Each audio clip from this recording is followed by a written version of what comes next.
오늘 잠깐 휴대폰 연락처를 열어봤습니다. 특별한 이유가 있었던 건 아닙니다.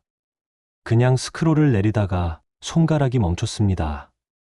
이름 하나가 눈에 걸렸습니다. 50년 지기 친구. 같이 군대 이야기를 나눴던 사람. 아이들 어릴 때 명절마다 만났던 사람. 마지막으로 연락한 게 언제였더라. 기억이 나지 않았습니다. 연락처를 더 내려봤습니다. 이 사람은 언제부터 연락이 뜸해졌지?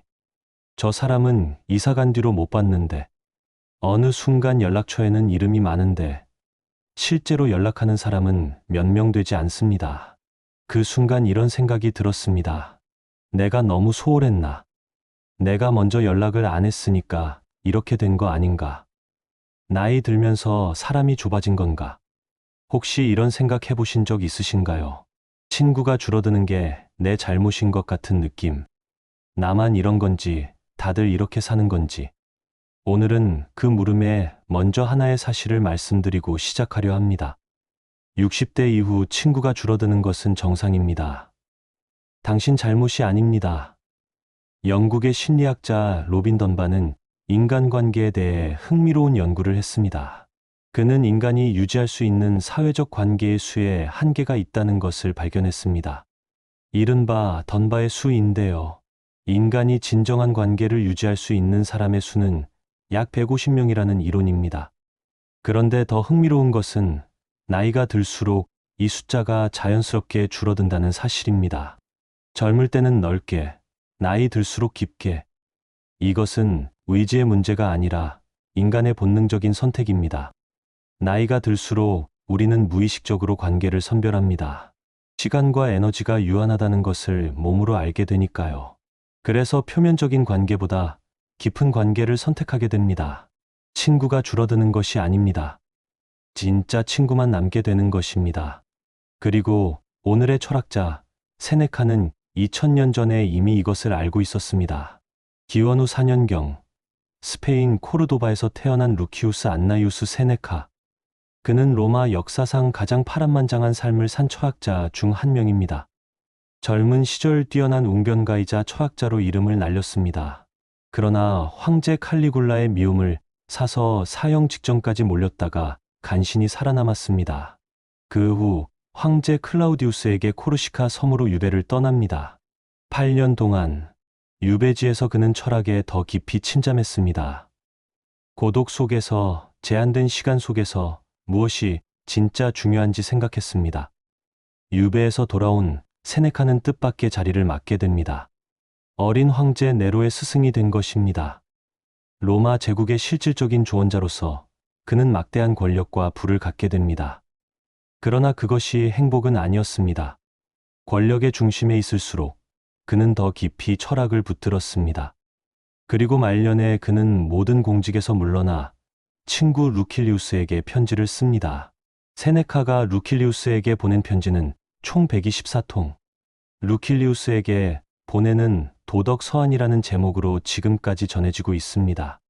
이 편지들은 단순한 안부가 아닙니다. 시간, 죽음, 우정, 용기, 분노, 은퇴, 고독, 삶의 가장 깊은 질문들을 친구에게 털어놓는 편지들입니다. 첫 번째 편지는 이렇게 시작합니다. 루킬리우스에게 시간을 아껴라. 나의 친구여. 지금 내 것이 될 수 있는 시간을 붙잡아라. 빼앗기지 말고, 훔쳐가게 두지 말고, 흘러가게 두지 마라. 세네카는 루킬리우스를 나의 루킬리우스라고 불렀습니다. 거리가 멀어도 오랫동안 못 봐도 편지로 이어진 우정이었습니다. 세네카는 우정에 대해 이렇게 말했습니다. 친구를 갖기 전에 먼저 내가 친구가 될 수 있는지 생각하라. 우정은 이익을 위한 것이 아니다. 우정 자체가 목적이다. 그리고 그는 한 가지 역설을 제시합니다. 진짜 친구를 원한다면 먼저 스스로 진짜 친구가 되어야 한다고. 우정은 찾는 것이 아니라 내가 되는 것이라고. 저는 세네카가 루킬리우스에게 보낸 첫 번째 편지를 처음 읽었을 때 한동안 책을 덮지 못했습니다. 시간을 아껴라. 이 말이 우정에 대한 이야기라는 것이, 그러니까 세네카는 친구와 함께하는 시간을 아끼라는 말을 하고 있었던 겁니다. 저는 그 순간 오랫동안 연락하지 못한 사람이 한 명 떠올랐습니다. 아마 여러분도 지금 누군가가 떠오르셨을 것 같습니다. 그 이름을 잘 기억해 두세요. 오늘 영상이 끝날 때쯤 다시 그 이름이 나올 겁니다. 우리는 흔히 친구를 있는 것 혹은 없는 것으로 생각합니다. 친구가 있다, 없다. 친구가 많다, 적다. 그런데 세네카는 다르게 봤습니다. 우정은 명사가 아니라 동사라고, 상태가 아니라 행위라고, 우정은 한 번 맺어지는 것이 아니다. 매일 새롭게 선택되는 것이다. 그 선택이 멈추는 순간, 우정도 서서히 희미해집니다. 반대로 그 선택을 계속하는 한, 우정은 시간이 지나도 살아있습니다. 그렇다면 그 선택은 어떻게 하는 걸까요? 세네카의 답은 단순합니다. 먼저 하면 됩니다. 세네카는 이렇게 썼습니다. 내가 사랑받기를 원한다면 먼저 사랑하라. 나이가 들수록 이것이 더 어려워집니다. 거절당할까봐, 상대방이 귀찮아할까봐, 오랜만에 연락하면 어색할까봐, 그 두려움이 손을 붙잡습니다.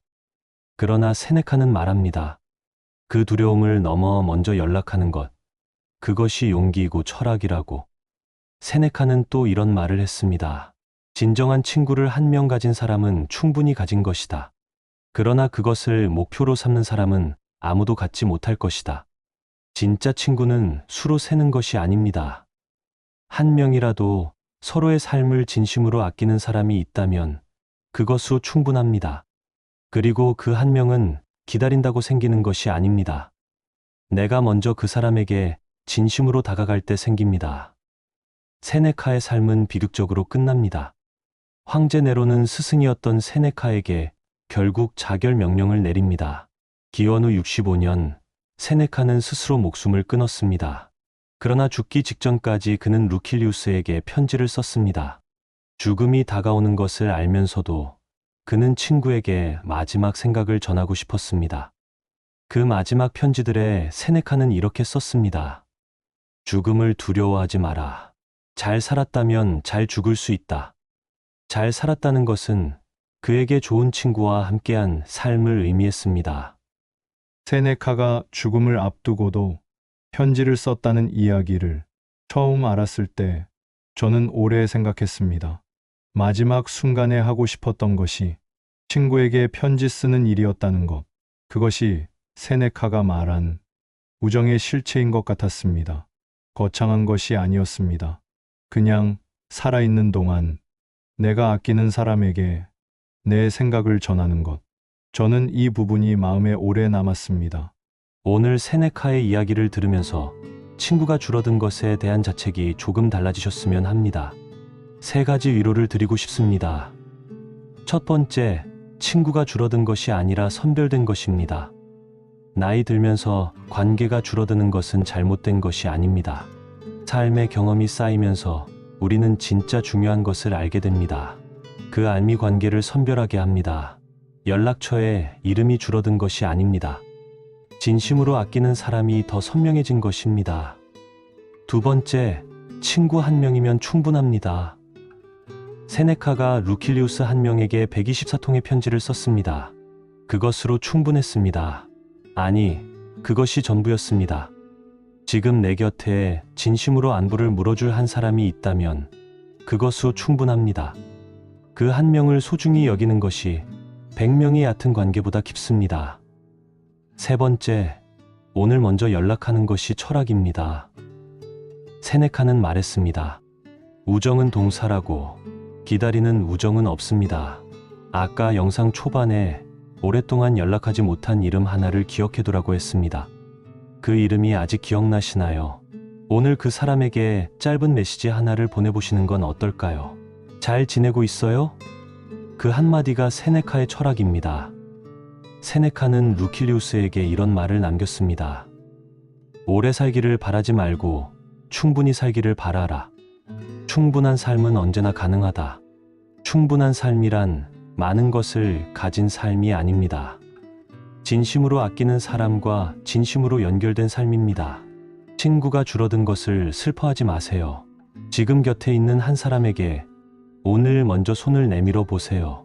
그것이 세네카가 2000년 전부터 우리에게 건네는 말입니다. 오늘 영상이 마음에 닿으셨다면 구독과 좋아요 부탁드립니다. 댓글에 오늘 연락하고 싶은 사람의 이름 첫 글자를 남겨주시면 함께 이야기 나눠보겠습니다. 다음 영상에서는 후회가 너무 많습니다. 그 후회를 어떻게 안고 살까요? 라는 주제로 찾아뵙겠습니다. 천천히 함께 걸어가겠습니다.